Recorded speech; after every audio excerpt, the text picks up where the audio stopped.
give you a review of the Loestrin contraceptive birth control pill, and I'm going to add this video to the playlist of other videos that I've done on my experiences and reviews with other forms of hormonal and non-hormonal forms of birth control that I've used. So anyways, it was time to get back on a pill again, and my system had been clear of any forms of hormones or like the copper IUD I had in for a while. My system was clear of all of that for over a year. So I was kind of working with a blank slate, so to speak, which is nice when you're trying to reconcile what your natural state is versus what the hormones are causing your new natural state to be, or unnatural state for that matter. So again, clean system going into it. I was apprehensive of getting back on birth control because of all of the side effects I had experienced with past birth control methods. So I started asking a bunch of my girlfriends, and I was in a sorority, so I can just send out like a mass text and be like, okay, what are you guys using? What's working? What's not? And the consensus I got from them, and then did a lot of research on top of that before I talked to my doctor, the winner came out to be Loestrin. Now, Loestrin is the brand name. There are, of course, generics for it, like many of the birth control pills. And Loestrin comes in I guess you could say three main forms. There is a bottom line is both forms of Loestrin are the lowest dose, hence the name Loestrin, the lowest dose of estrogen that you can get on the market amongst the tons and tons of birth control pills that exist, which is especially appealing for me because I typically run a system that's a little bit more estrogen dominant. Everybody's a little bit different, so you gotta figure out what works best for your unique physiology. But again, for me, I tended to run estrogen dominant most of my life because I eat a predominantly plant-based diet. And when you eat a predominantly plant-based diet, you tend to be taking in more phytoestrogens, like plant forms of estrogens, food forms of estrogens than many other people, because things like soy, like where I get my protein and stuff, that tends to be higher in estrogens. And then there's also people like you, maybe you're more estrogen dominant because you're exposed to other environmental forms of estrogens. Like I know, like BPA, one of the reasons why everything is supposed to be BPA free and all that is because I think those emit something that's referred to as a xenoestrogen, but either way, it's a chemically derived estrogen. It's more of like a synthetic estrogen. That's in a lot of makeups. It's in that BPA stuff.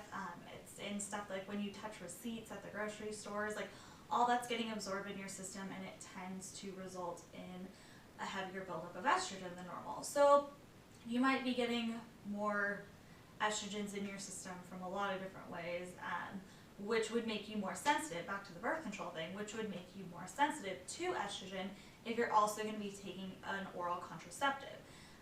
Or any contraceptive that involves estrogen. So again, going into this, I know that my personal physiology tends to be more estrogen dominant, and I know when birth control pills that I've taken in the past, I am very symptomatic related to excessive amounts of estrogen. So again, after talking to my girlfriends and what their symptoms had been, looking it up online, reconciling all of that with my physiology, before I even talked to my doctor, like I want the lowest amount of estrogen possible. So Loestrin was the winner. But again, there's two branches of Loestrin. Both are, again, the lowest estrogen you can get. However, one of them is higher than the other. There's a Loestrin 1.5-30, and the amounts of estrogen and progestin, the other reproductive hormone that's involved in birth control, because it's like a little tango going on there, or a duet, I guess you could say. And so the 1.5-30 Loestrin is a higher dosage, go figure, than the 1-20 Loestrin. The 1-20 Loestrin is the absolute lowest dose you can get of Loestrin, of a birth control pill, period. And they also have another form that involves both of those with the designation Fe, which if you've looked at the periodic table of elements denotes iron, because a lot of women, when they are on their period, tend to be iron deficient. So it's kind of cool that they built in the option of during that 7-day placebo window after you've taken the 21 days of the hormone, you then start taking, instead of a placebo, you start taking a iron supplement. That's where the FE stands, or that's for, you know, the FE in the Loestrin 120 FE or the Loestrin 1.5-30 FE. That's what that's for. So if you tend to be anemic, especially because you are a heavy bleeder or something, you might want to look into that one. But I would check with your doctor first, because I requested that. My doctor's like, let's check your iron levels to see if that's even necessary. And it wasn't, so we opted to not do the FE. Okay, so I asked my doctor for Loestrin and give her the rundown. She agrees with me. It's probably a good match. So she prescribed me the Loestrin. She prescribed me, I didn't realize this, she prescribed me the Loestrin 1.5-30, the one that's a little bit of a higher dose. So I go and I was like, all right, well, I want to start taking it. So I start taking it, and within a couple of days, I definitely exceeded the amounts of estrogen and progesterone in my system to where I definitely had symptoms and side effects related to excessive amounts of both. Particularly what I noticed, especially with estrogen, especially with birth control in general with these hormones, you tend to gain weight. And it's within days it happens, because it's what I've discovered, at least for my physiology, it tends to be water retention. And it's water retention in some good areas that you usually want water retention, and then in some not so good areas. Like I noticed with estrogen specifically that there is a correlation of estrogen in your system and gaining weight in your boobs, which is good, but with this pill it was to the point where it was painful. Like they were so swollen and uncomfortable and painful, and it was not like, yay, I had bigger tits. It was like, this is really inconvenient and painful and annoying. Too much. So, and also the weight tends to go, at least for me, like midsection and your thighs and your hips, like all your more female areas, you start to look a little more like a voluptuous goddess kind of thing, but that's not necessarily how I want to be looking or feeling, because I prefer to have a system where I can build and maintain muscle mass easier, and it is a lot more difficult, I have found personally, to build and maintain muscle mass when I have any form of hormonal birth control in my system. Another place I tend to retain the water, gain the weight related to the hormones is in my face. It's incredible how within a week, and I noticed it within a few days, but definitely within the course of a week, how much extra weight it looked like I had in my face, and in particular in my chin, which isn't that great. And this is the type of weight too that no matter how much you try and work it off, like these areas are still going to look a little extra cushiony. So again, that just goes along with the territory of the hormones. And again, I tend to be more estrogen dominant in the first place. So I was not happy with these symptoms in month 1. I went to my follow-up appointment with my doctor, explained this. I'd also done research and figured out she gave me the higher dose of the Loestrin. Asked her for the lower dose of the Loestrin, so I was then put on the lowest dose on the market, which is the Loestrin 1-20, and that one worked better. I definitely was able to, like, my boobs got more comfortable, which was nice. Like, they definitely are still a little bigger than usual, but not to the point where it's uncomfortable. It's still, again, the type of thing where it's not as easy for me to lose weight in certain areas or work on certain areas. I don't have as much muscle mass in terms of building and maintaining, but it's not as bad as it was when I was on the 1.5-30. So those are just some symptoms to keep track of related to estrogen and progesterone and those hormones, and how they might be interacting with your system. But there's going to be girls out there that are like, oh, I never have issues, and maybe because you didn't have an excessive amount of those hormones build up in your system in the first place. But again, this is my personal review. And on that note, so I talked about, I made a little list so I didn't forget to give you guys anything that might help you out. So I talked about the retained water, weight. My cravings weren't that bad though. I've taken birth control pills in the past, and some of the weight gain that's been associated with it is just the fact that I will start craving like sugar cookies. Like I remember making sugar cookie pancakes out of nowhere and being like, this has gotta stop. And that was when I started taking the pill was Yasmin. I had a lot of problems with that. But again, that was a much higher dose of hormones, but at the time I was pretty young, didn't really understand or know. I just knew I was wigging out, like mentally and physically in a lot of ways. But again, there's videos on that on this playlist and in a link below. Okay, muscle mass, talked about that. Energy surge, that was strange, and not something I would have expected. But I take my pill in the morning, and thank goodness I do it in the morning, because if I had taken it at night, I would have been up all night. It was almost the equivalent, granted I'm sensitive to stuff like this, but it was almost like if I had just pounded a thing of like caffeinated tea or even maybe a little coffee.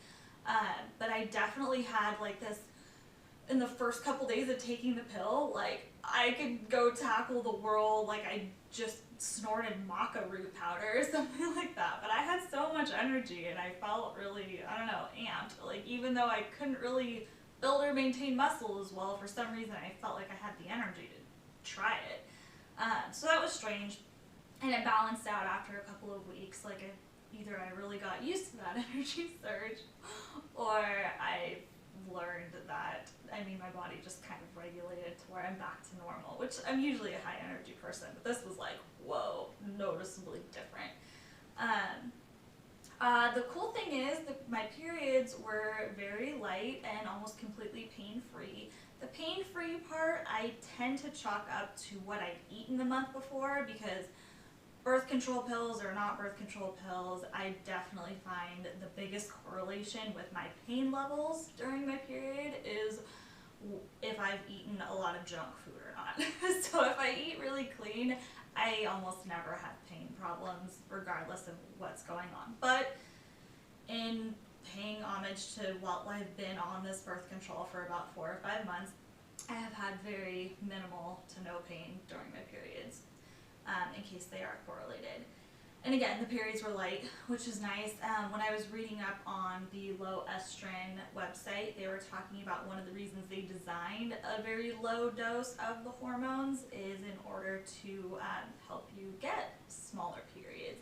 Because I guess when you have more amplified versions of these hormones running through your system, like in traditional birth control pills, it almost seems, I mean, the way I was reading it, it almost seems like it amplifies the amount of like uterine lining in there, and when the progesterone is not in your system, like when it's time to start taking the placebo, which is the signal for your body to bleed, then you tend to bleed heavier because it's a more dramatic hormonal flux between taking it and not taking it.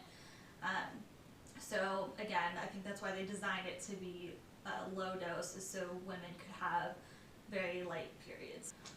My favorite part of the whole thing of the Loestrin, and something I'm so grateful for in this process, is that it was so minimally, it really didn't affect my mood that much, which was huge, because one of my biggest complaints, I mean, I can handle physical symptoms and get over that relatively easy, but if I can't handle my mental state and my moods, that's bad. I've had some really, really gnarly experiences with past forms of birth control, especially hormones, to where I've been extremely anxious and depressed. Again, there's videos on that if you want more details. Goodness forbid you're going through the same thing, but I hope information helps you, because it's information I wish I would have had going through some of those really dark times, all because I was taking a little dose of hormones every day.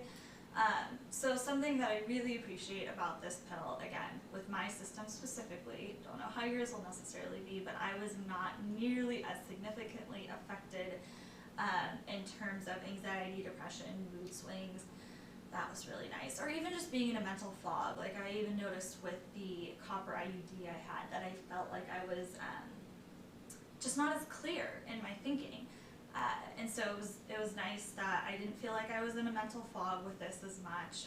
I didn't feel as moody. That was amazing. Or sensitive.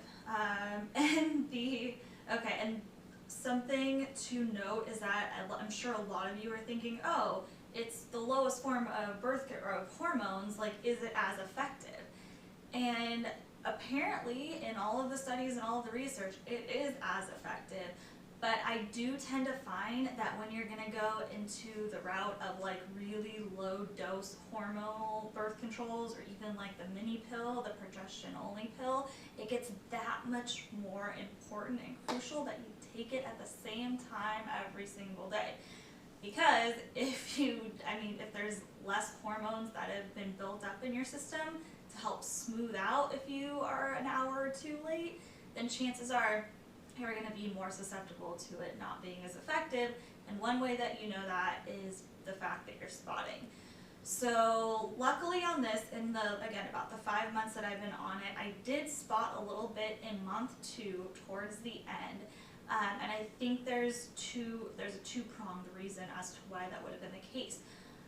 First and foremost, I think my body was probably trying to adjust to the fact that I did go from the higher dose of Loestrin from the first month to the lower dose of Loestrin in the second month. So I'm sure that played a role in it. On top of the fact that there was a night or two where, I was out with my girlfriends. I was down in LA. I wasn't with the guy I was seeing at all. We had gone out, and I didn't go to bed till like 3 or 4 in the morning, and so I definitely wasn't going to wake up from my 8 a.m. alarm to take my pill. I took it probably like 2 hours late, and then the next day I was a little bit late on it as well, and I think that was a signal for my body, because again, when you stop taking the hormone pills in that pill pack, that's the signal to your body to start bleeding. And so I think because I was a little bit late, my body got confused and wanted to start bleeding a little early, so I spotted a bit.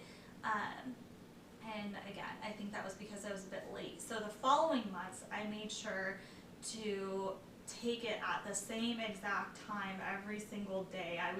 Instead of being within a standard deviation of like an hour or two, I was within a standard deviation of like 15 to 20 minutes. I was really close every day. And knock on wood, ever since, I have not had a spotting issue. So that is a sign to me that the birth control is doing its job, it's being effective. And the last specific comment on my list within, giving this birth control overall compared to my other experiences a thumbs up, is the fact that I did not get pregnant. Yay! Because we lose sight of, despite all the symptoms and everything, that's why you're taking it in the first place, and that's what's supposed to make it worthwhile. So yes, I did not get pregnant during my stint of taking this pill. So yeah, that is my experience with Loestrin. I hope some of the information can be helpful in you figuring out what is going to work best with your unique physiology and in doing your research. And good luck in whatever you decide to do with your mind and your body and your heart, and love you.